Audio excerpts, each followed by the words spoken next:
ಶ್ರೀ ಗುರು ಬಸವಲಿಂಗಾಯ ನಮಃ. ವಿಶ್ವಗುರು ಕ್ರಾಂತಿಯೋಗಿ ಜಗಜ್ಯೋತಿ ಮಹಾತ್ಮ ಬಸವಣ್ಣನವರನ್ನು, ವಿಶ್ವಜ್ಯೋತಿ ವೀರ ವೈರಾಗ್ಯ ನಿಧಿ ಅಕ್ಕ ಮಹಾದೇವಿರವರನ್ನು, ಸಕಲ ಶಿವ ಶರಣರನ್ನು ಎನ್ನ ಹೃದಯ ಮಂದಿರದಲ್ಲಿ ನೆನೆಯುತ್ತಾ, ಭಾರತೀಯರೆಲ್ಲರಿಗೂ, ಜಗತ್ತಿನಲ್ಲಿರ್ತಕ್ಕಂಥ ಎಲ್ಲ ಬಸವ ಅಭಿಮಾನಿಗಳೆಲ್ಲರಿಗೂ ಅಣ್ಣ ಬಸವಣ್ಣನವರ ನಾಡು, ಶರಣರ ನಾಡು, ಅನುಭವ ಮಂಟಪ, ಬಸವ ಕಲ್ಯಾಣದ ಭೂಮಿಯಿಂದ ಈ ಮುಂಜಾನೆಯ ಸರ್ವರಿಗೂ ಶರಣ. ಒಂದು ಬಸವಣ್ಣನವರ ವಚನ, ನಿಜವಾಗಿರ್ತಕ್ಕಂಥ ದೇವನ ಕಲ್ಪನೆಯ ಬಗ್ಗೆ. ಉದಕದೊಳಗೆ ಬಚ್ಚಿಟ್ಟ ಬಯಕೆಯೇ ಕಿಚ್ಚಿನಂತಿದ್ದಿತ್ತು, ಸಸಿಯೊಳಗಣ ರಸದ ರುಚಿಯಂತಿದ್ದಿತ್ತು, ನೆನೆಯೊಳಗಣ ಪರಿಮಳದಂತಿದ್ದಿತ್ತು. ನಮ್ಮ ಕೂಡಲ ಸಂಗಮ ದೇವನ ನಿಲವು ಕನ್ಯೆಯ ಸ್ನೇಹದಂತಿದ್ದಿತ್ತು, ಕನ್ಯೆಯ ಸ್ನೇಹದಂತಿದ್ದಿತ್ತು. ಮಹಾತ್ಮ ಬಸವಣ್ಣನವರ ಈ ಒಂದೇ ಒಂದು ವಚನ ಈ ಮಾನವ ನಿರ್ಮಿತ ಯಾವುದೇ ಮೂರ್ತಿ ಪೂಜೆಯನ್ನು ಬಿಟ್ಟು, ಅವುಗಳಲ್ಲಿ ದೇವರನ್ನು ಕಾಣದೆ ಪ್ರತಿಯೊಬ್ಬ ಶರಣರು 12ನೇ ಶತಮಾನದಲ್ಲಿ ಎದೆಯ ಮೇಲೆ ಇಷ್ಟಲಿಂಗವನ್ನು ಧರಿಸಿ ಇಬ್ಬರು ಮೂವರು ದೇವರೆಂದು ಉಬ್ಬಿ ಉಬ್ಬಿ ಮಾತನಾಡಬೇಡ, ಒಬ್ಬನೇ ಕಾಣಿರೋ, ಆ ಒಬ್ಬ ದೇವನ ಕುರುಹು, ಬ್ರಹ್ಮಾಂಡದ ಕುರುಹು ಇಷ್ಟಲಿಂಗವನ್ನು ಕೊಟ್ಟು ನಮಗೆ ನಿಶ್ಚಿಂತ ಜೀವನ, ಸ್ವತಂತ್ರ ವಿಚಾರದಿಂದ ಬದುಕಲು ಕೊಟ್ಟಿದ್ದಾರೆ. ಅನುಭವ ಮಂಟಪದ ಮೂಲಕ ಲಿಂಗ ಆಯತ ಧರ್ಮ, ಲಿಂಗ ಆಯತ ಧರ್ಮ. ನಾವು ವೀರ ಶೈವರು ಅಲ್ಲ, ನಾವು ಹಿಂದೂನೂ ಅಲ್ಲ, ಇನ್ಯಾವುದು ಕೂಡ ನಾವೇನೂ ಇಲ್ಲ. ನಾವು ಏನಾದರೂ ಇದ್ದರೆ ಇಡೀ ಜಗತ್ತಕ್ಕೆ ಒಂದು ದೇವಾಲಯವೇನಿದೆ ಅಲ್ಲ ಬ್ರಹ್ಮಾಂಡ, ಈ ಬ್ರಹ್ಮಾಂಡದ ಲಾಂಛನ ಮಹಾತ್ಮ ಬಸವಣ್ಣನವರು ಕೊಟ್ಟು, ನಮ್ಮ ಅರಿವೇ ನಮಗೆ ಗುರು, ನಮ್ಮ ದೇಹವೇ ನಮಗೆ ದೇವಾಲಯ, ಕಾಯಕವೇ ಕೈಲಾಸ ಎಂದು ಹೇಳಿದ ಮಹಾತ್ಮ ಬಸವಣ್ಣನವರು ಮತ್ತು ಶರಣರು. ಆ ಕಾರಣಕ್ಕಾಗಿ ಉದಕದೊಳಗೆ ಬಚ್ಚಿಟ್ಟ ಬಯಕೆಯೇ ಕಿಚ್ಚಿನಂತಿದ್ದಿತು ಎಂದರೆ ಅರ್ಥವಾಗ್ತದ ನಿಮಗೆ? ನೀರಿನಲ್ಲಿ ಬೆಂಕಿ ಇದೆ, ಸಸಿಯೊಳಗಣ ರಸದ ರುಚಿಯಂತಿದ್ದಿತ್ತು. ಒಂದು ಬೀಜ ಭೂಮಿಯಲ್ಲಿ ಹಾಕಿದಾಗ ಆ ಬೀಜ ಮೊಳಕೆ ಒಡೆದು ಗಿಡವಾಗಿ, ಹೂವಾಗಿ, ಕಾಯಾಗಿ, ಹಣ್ಣಾಗಿ ಅದರ ಒಳಗೇನಿರ್ತದ ಸಸಿ ಒಳಗಿನ ರುಚಿ, ಪ್ರತಿಯೊಂದು ಹಣ್ಣು ಹಂಪಲ ಯಾವುದೇ ಒಂದು ಧಾನ್ಯವಾಗಲಿ ನಾವು ಬದುಕ್ತಾ ಇದ್ದೀವಲ್ಲ, ಆ ಭೂಮಿ ಒಳಗಿರ್ತಕ್ಕಂಥ ಚೇತನ ಜ್ಞಾನ ಶಕ್ತಿ ಕೂಡ ಇಡೀ ಬ್ರಹ್ಮಾಂಡ ತುಂಬ ಎಲ್ಲ ತುಂಬಿದೆ. ನಮ್ಮೊಳಗೂ ಇದೆ, ನಿಮ್ಮೊಳಗೂ ಇದೆ, ಎಲ್ಲರೊಳಗಿದೆ. ಇಂತಹ ದೇವರ ಕಲ್ಪನೆ ಕೊಟ್ಟಿರ್ತಕ್ಕಂಥ ಬಸವಣ್ಣನವರನ್ನು, ಅವರ ವಿಚಾರಗಳನ್ನು ಪಡಿಸಲು ಹೊರಟಿದ್ದರು. ಆ ಹುಬ್ಬಳ್ಳಿ ಧಾರವಾಡ ಕಡೆ ಒಬ್ಬ ಯಾರೋ ಸ್ವಾಮೀಜಿ ಇದ್ದಾರ, ದಿಂಗಾಲೇಶ್ವರ. ಅವರು ದಿಂಗಾಲೇಶ್ವರ ಅಲ್ಲ, ದಂಗಾಲೇಶ್ವರ ಮಾಡ್ತಾ ಇದ್ದಾರೆ. ಜನರಿಗೆ ಬೆಂಕಿ ಹಸ್ತ ಕೆಲಸ ಮಾಡ್ತಾ ಇದ್ದಾರೆ. ಮಾತಾಡೋದು ಬಹಳ ರುಚಿ ರುಚಿ. ಅವಳ ವಚನ ಬೆಲ್ಲದಂತೆ, ಹೃದಯದಲ್ಲಿರುವುದು ನಂಜು ಕಂಡಯ್ಯ, ಈ ಕಣ್ಣುಗಳಲ್ಲಿ ಒಬ್ಬನನ್ನ ಕರೆವಳು, ಈ ಮನದಲ್ಲಿ ಒಬ್ಬನನ್ನ ನೆನೆವಳು, ಈ ಮಾನಸಿ ಗಳಿಯ ನಂಬದಿರು ಕೂಡಲ ಸಂಗಮ ದೇವ ಅಂತ ಬಸವಣ್ಣ ಹೇಳಿದ್ರಲ್ಲ, ಇಂಥವ್ರನ್ನ ಕಂಡೇ ಹೇಳಿದ್ದಾರೆ. ಸಂಸ್ಕೃತದಾಗಿತ್ತು, ಕನ್ನಡದಾಗಿತ್ತು. ಒಂದು ಕಡೆ ಬಸವಣ್ಣನವರ ವಿಚಾರಕ್ಕೆ ವಿರೋಧ ಮಾಡಲಿಕ್ಕೆ ಭಯ ಪಡೋದು, ಇನ್ನೊಂದು ಕಡೆ ಮೆಲ್ಲಗೆ ಹಿಂದೆ ಹಾಗಿತ್ತು ಮುಂದೆ ಹಿಂಗಿತ್ತು ಅಂಥೇಳಿ ಹೇಳಿ ಮನುಷ್ಯರನ್ನು ಒಂದು ಒಳ್ಳೆ ಜ್ಞಾನದ ಕಡೆ ಕೊಂಡೊಯ್ಯುವುದ ಬದಲಾಗಿ ಆ ಜ್ಞಾನದಲ್ಲಿ ಇಟ್ಟು ಮತ್ತೆ ಮತ್ತೆ ನಮ್ಮೆಲ್ಲರನ್ನ ಶೋಷಣೆ ಮಾಡ್ತಕ್ಕಂಥ ನಿಮ್ಮದೇನು ಒಳಗಿಂದ ಒಂದು ಕೆಟ್ಟ ಭಾವನೆ ಏನಿದೆಯಲ್ಲ, ಇದು ಇವತ್ತಿಲ್ಲ ನಾಳೆ ನೀವು ತೆಗಿಲೇಬೇಕಾಗುತ್ತದೆ. ಯಾಕೆಂದರೆ ವಚನಗಳು, ಒಂದೊಂದು ವಚನಗಳು ಸೂರ್ಯನ ಬೆಳಕಿನಂತೆ ಇವೆ. ಆದ್ದರಿಂದ ಈ ನಮ್ಮ ದೇಹದೊಳಗಿನ ಚೇತನ ಜ್ಞಾನ ಶಕ್ತಿ ಏನಿದೆಯಲ್ಲ, ಇದನ್ನು ತಿಳಿಸಿಕೊಡುತ್ತದೆ ಬಸವಣ್ಣನವರ ಈ ವಚನ. ಶಶಿಯೊಳಗಣ ರಸದ ರುಚಿ ಅಂತಿದ್ದಿತ್ತು, ನೆನೆಯೊಳಗಣ ಪರಿಮಳದಂತಿದ್ದಿತ್ತು. ಈಗ ಒಂದು ಮೊಗ್ಗಿ ಇದೆ ಅಂತ ತಿಳ್ಕೊರಿ, ಹೂವಿನ ಗಿಡದು. ಆ ಮೊಗ್ಗಿ ಬಿಡುತ್ತದೆ, ಆವಾಗ ನಮಗೆ ಅದು ಸುವಾಸನೆ ಕೊಡುವುದಿಲ್ಲ. ಅದು ಸೂರ್ಯನ ಬೆಳಕನ್ನು ಕಾಯುತ್ತಿರುತ್ತದೆ. ಸೂರ್ಯನ ಉದಯ ಆಗ್ತಾ ಇರುವಾಗ ಆ ಮೊಗ್ಗಿ ಏನಿದೆ ಅಲ್ಲ ಹೂವಿಂದು, ಅದು ಬಿಚ್ಚುತ್ತದೆ. ಬಿಚ್ಚಿ ಅದರ ಒಳಗಿನ ಸುವಾಸನೆ ನಮಗೆ ಸಿಗುತ್ತದೆ ಈ ಮೂಗಿನ ಮೂಲಕ. ಹಾಗಾದರೆ ಆ ಸುವಾಸನೆ ಏನಿದೆಯಲ್ಲ ಹೂವಿಂದು ನಮಗೆ ಅನುಭವಕ್ಕೆ ಬರುತ್ತದೆ. ಅದರ ಸುವಾಸನೆ ಹೇಗಿದೆ, ಅದರ ಬಣ್ಣ ಹೇಗಿದೆ, ಅದರ ಆಕಾರ ಹೇಗಿದೆ ಅಂತ ತೋರ್ಸಕ್ಕೆ ಬರ್ತದೇನಪ್ಪ. ವೀರಶೈವರೇ, ಯಾಕೆ ಗಂಟು ಬಿದ್ದಿರಿ ನಮಗೆ? ಸುಮ್ಗೆ ಬಸವ ಕಲ್ಯಾಣಕ್ಕೆ ಬಂದು ಒಂದು ಶರಣರ ತತ್ವ ಹೇಳೋದ್ರ ಬದಲಾಗಿ ಏನೆಲ್ಲ ಮಾಡಿ ಮತ್ತೆ ತಿಪ್ರಾಂತ ಕೆರೆ ಹೆಸರು ರೇಣುಕಾಚಾರ್ಯರ ಹೆಸರಿಕ್ರಿ ಅಂತ ನೀವು ಹೇಳ್ತೀರಿ. ರೇಣುಕಾಚಾರ್ಯ ಯಾರು ಅಂದ್ರೆ ಕಲ್ಲಿನಲ್ಲಿಂದ ಹುಟ್ಟಿ ಬಂದಿದ್ದಾರೆ ಅಂತ ಹೇಳ್ತೀರಿ. ಏನಪ್ಪ ನಿಮ್ಮದು ವಿಚಾರಗಳು, ಏನಪ್ಪ ನಿಮ್ಮ ಆಚಾರಗಳು, ಏನಪ್ಪ ನಿಮ್ಮದು ಅನುಭವಗಳು? ನಾವು ನಿಮ್ಮನ್ನು ಒಂದು ಸತ್ಯದ ಮಾರ್ಗಕ್ಕೆ ಬನ್ನಿರಪ್ಪ, ಬಸವಣ್ಣನವರಿಗೆ ಶರಣಾಗಿರಪ್ಪ, ಬಸವಾದಿ ಶರಣರ ವಿಚಾರಗಳನ್ನು ತಿಳ್ಕೊಳ್ರಪ್ಪ. ನಾವು ನೀವು ಕೂಡಿ ಬೆಳೆಸೋಣ, ಉಳಿಸೋಣ. ನಮ್ಮ ಈ 97% ಲಿಂಗಾಯತ ಸಮುದಾಯ ಇದೆಯಲ್ಲ, ಕಂಬಾರ, ಕುಂಬಾರ, ಹೂಗಾರು, ಬಡಿಗರು, ಗಾಣಿಗರು, ಒಕ್ಕಲಗೆರು, ಮಡಿವಾಳ ಮಾಚಯ್ಯ, ಅಂಬಿಗರ ಚೌಡಯ್ಯ, ಉರಿಲಿಂಗ ಪೆದ್ದಿ, ಲದ್ದೆ ಸೋಮಣ್ಣ, ಹೀಗೆ ಸಿದ್ದರಾಮೇಶ್ವರರು, ಅಲ್ಲಮಪ್ರಭುರವರು, ಅಕ್ಕ ಮಹಾದೇವಿಯವರು, ಸತ್ಯಕ್ಕರವರು, ಕಾಶ್ಮೀರದ ರಾಜ, ಅಫ್ಘಾನಿಸ್ತಾನ್ ಸೂಫಿ ಸಂತ್ ಮುಸ್ಲಿಂ, ಇವರೆಲ್ಲರೂ ಜಾತಿ ರಹಿತ ಸಮಾಜವನ್ನು ಕಟ್ಟಿದ್ರಲ್ಲ. ನೀವ್ಯಾಕಪ್ಪ ಹಿಂಗೆ ಮಾಡ್ತಾ ಇದ್ದೀರಿ? ನೋಡಿ, ಈ ತ್ರಿಪ್ರಾಂತದ ಕೆರೆ ಯಾರ್ದಿದೆ ಏನಿದೆ ಅಂದರೆ ಎಲ್ಲ ಗ್ರಂಥ ವಚನಗಳಲ್ಲಿ ಉಲ್ಲೇಖ ಮಾಡಿದ್ದಾರೆ. ಏನು, ಅಕ್ಕ ಮಹಾದೇವಿರವರು ಉಡುತಡಿಲಿಂದ ಬಂದಾಗ ಕಿನ್ನರಿ ಬೊಮ್ಮಯ್ಯನವರು ಬಂದರವಣಿಗೆ ಹೋಗಿ ಕರೆದುಕೊಂಡು ಬಂದು ತ್ರಿಪ್ರಾಂತ ಕೆರೆಯ ಪಕ್ಕದಲ್ಲಿ ಅಕ್ಕ ಮಹಾದೇವಿಯವರು ಬಹಳ ದಿವಸದಲ್ಲಿ ಉಳಿದುಕೊಂಡಿದ್ದು ಕೂಡ ಇತಿಹಾಸವಿದೆ, ವಚನಗಳಲ್ಲಿ ಸಿಗುತ್ತದೆ. ನೀವು ಏನೇ ಮಾಡ್ತಾ ಹೋಗ್ತೀರಿ, ಎಲ್ಲದರಲ್ಲಿ ಸಿಕ್ಕಿಕೊಳ್ತೀರಿ. ಯಾಕಂದರೆ ಜನಗಳ ವಚನ ಓದ್ತಾ ಇದ್ದಾರಲ್ಲ, ಜನಗಳೇನು ಮರಳಲ್ಲ. ಆದ್ದರಿಂದ ಕೊನೆಯದಾಗಿ ಬಸವಣ್ಣ ಹೇಳ್ತಾರೆ, ದೇವರ ಕಲ್ಪನೆ ನಮ್ಮ ಕೂಡಲ ಸಂಗಮ ದೇವನ ನಿಲವು ಕನ್ಯೆಯ ಸ್ನೇಹದಂತಿದ್ದಿತ್ತು. ಕನ್ಯೆಯ ಸ್ನೇಹ ಅಂದ್ರೇನು? ಈಗ ಹಿಂದಿನ ಕಾಲದಲ್ಲಿ ಹುಡುಗ ಹುಡುಗಿ ನೆಂಟಸ್ತಂದು ನಾವು ಸಣ್ಣವರಿದ್ದಾಗ ನೋಡಕ್ಕೆ ಬರ್ತಾಯಿದ್ರು, ಹೋಗ್ತಾಯಿದ್ರು. ಆದರೆ ಆ ಹುಡುಗಿ ಏನು ಮಾಡ್ತಿಳು, ಆಕಿಗೆ ನೋಡ್ಲಕ್ಕೆ ಬರ್ತಾನಲ್ಲ ಹುಡುಗ, ಅಲ್ಲಿ ಒಳಗಿಂದ ಬಂದಾಗ ಸೆರಗ ಹಿಂಗೆ ಮುಂದೆ ಹಾಕಿಕೊಂಡೇ ನಾಚ್ಕೊಂಡೇ ಬರ್ತಿಳು. ಆ ಹುಡುಗನ ಕಡೆ ಹೊಟ್ಟೆ ನೋಡಲ್ಲಪ್ಪ ಅಂತ ಅನಿಸ್ತಿತ್ತು ನಮಗೆ. ಈ ಹುಡುಗ ಏನು ಮಾಡ್ತಾನೆ, ಸರಿಯಾಗಿ ನೋಡ್ತಾನೆ ಹುಡುಗಿಗೆ. ಆದರೆ ಹುಡುಗಿ ನೋಡಲಾರದಿಗೆ ನೋಡಿ ಇರುತ್ತಾಳೆ.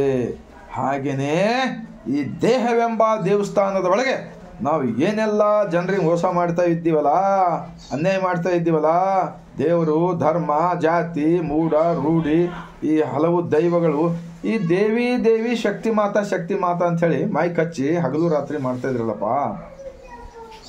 ಈ ಕಡೆ 3 ಕೈ, ಈ ಕಡೆ 3 ಕೈ, ಕೈಯಲ್ಲಿ ತ್ರಿಶೂಲ, ಹುಲಿ ಮೇಲೆ ಕುಳಿತಿದ್ದು, ಹೀಗೆಲ್ಲ ಏನೇನೋ ವಿಚಿತ್ರ ಮಾಡಿ ತೋರಿಸ್ತಾ ಇದ್ರಲ್ಲ.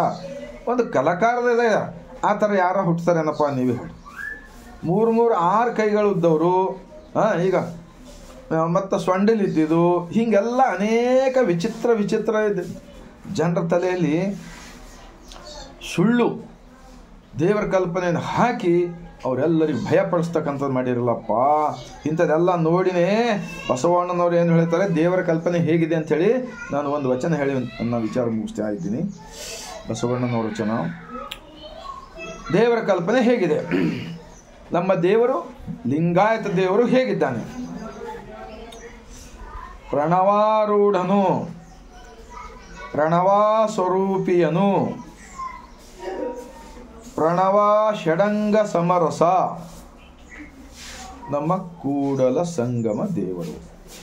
ನಮ್ಮ ದೇವರು ಹೇಗಿದ್ದಾನೆಂದರೆ ಪ್ರಣವಾರೂಢನು, ಪ್ರಣವ ಸ್ವರೂಪಿಯನು, ಪ್ರಣವ ಪ್ರಕೃತಿ ಸೌಮ್ಯನು, ಪ್ರಣವ ಷಡಂಗ ಸಮರಸ, ನಮ್ಮ ಕೂಡಲ ಸಂಗಮ ದೇವ. ನೋಡಿದ್ರಾ, ಎಲ್ಲರಿಗೂ 5 ಬಟ್ಟುಗಳು, ಎಲ್ಲರಿಗೂ 2 ಕಣ್ಣುಗಳು, 2 ಕಿವಿಗಳು, ಒಂದೇ ತಲೆ, ಎಲ್ಲ 2 ಕೈ 2 ಕಾಲು, ಎಲ್ಲರ ಒಳಗೆ ಈ ಮೂರ್ತಿ ತಯಾರು ಮಾಡಿದವ್ರು ಯಾರಪ್ಪ?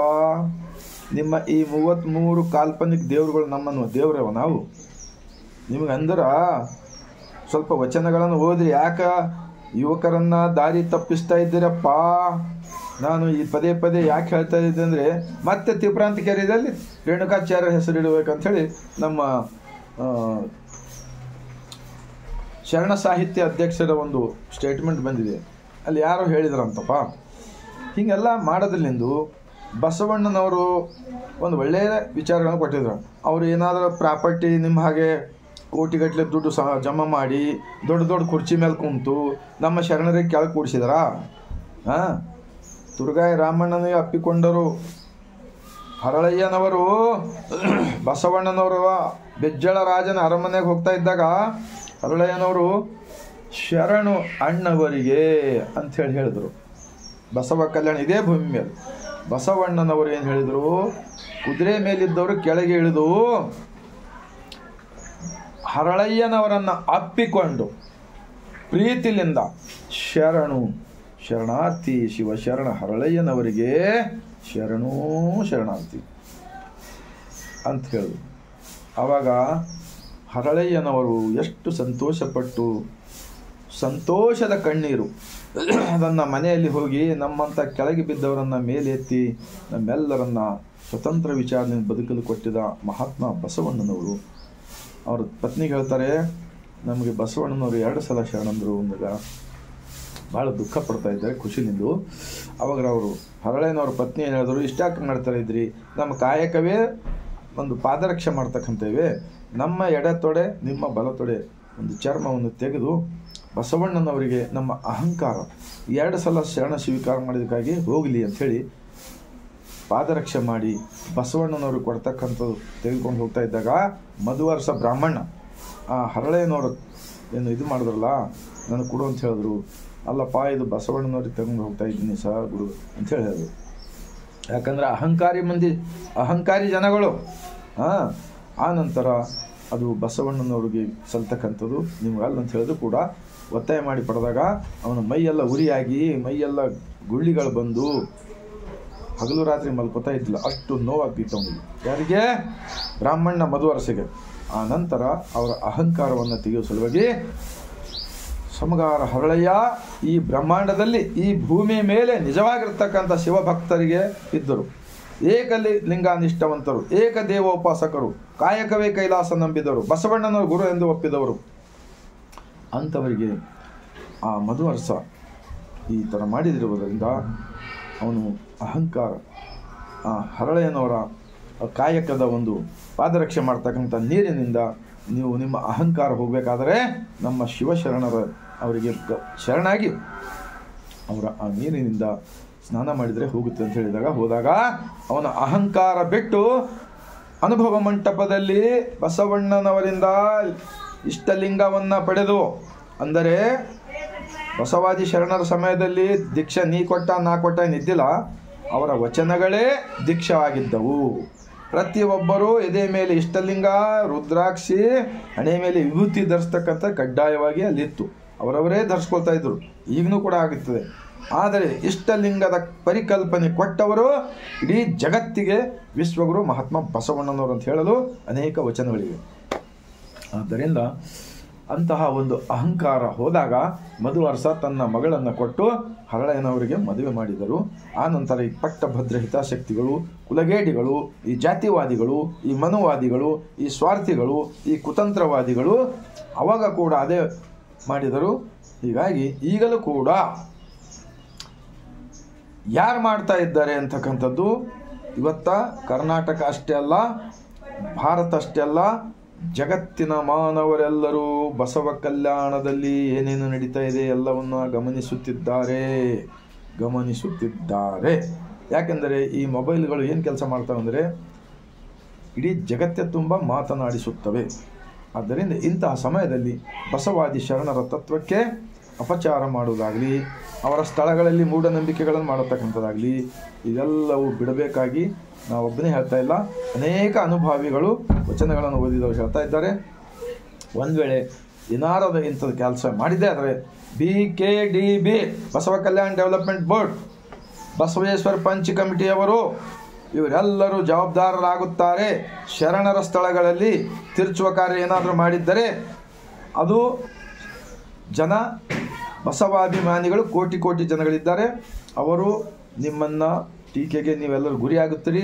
ಅದೆಲ್ಲವೂ ಏನು ಮಾಡಬಾರದು ಎಂದು ನಾನು ನನ್ನ ಮೂಲಕ ಅಲ್ಲ, ಬಸವಾದಿ ಶರಣರ ಅಂದಿನ ತ್ಯಾಗ ಬಲಿದಾನವನ್ನು ಕಂಡು ನಮ್ಮ ಕಣ್ಣಿನಲ್ಲಿ ನೀರು ಬರುವ ಬದಲಾಗಿ ರಕ್ತ ಬರಬೇಕಪ್ಪ, ರಕ್ತ ಬರಬೇಕಾಗಿತ್ತು.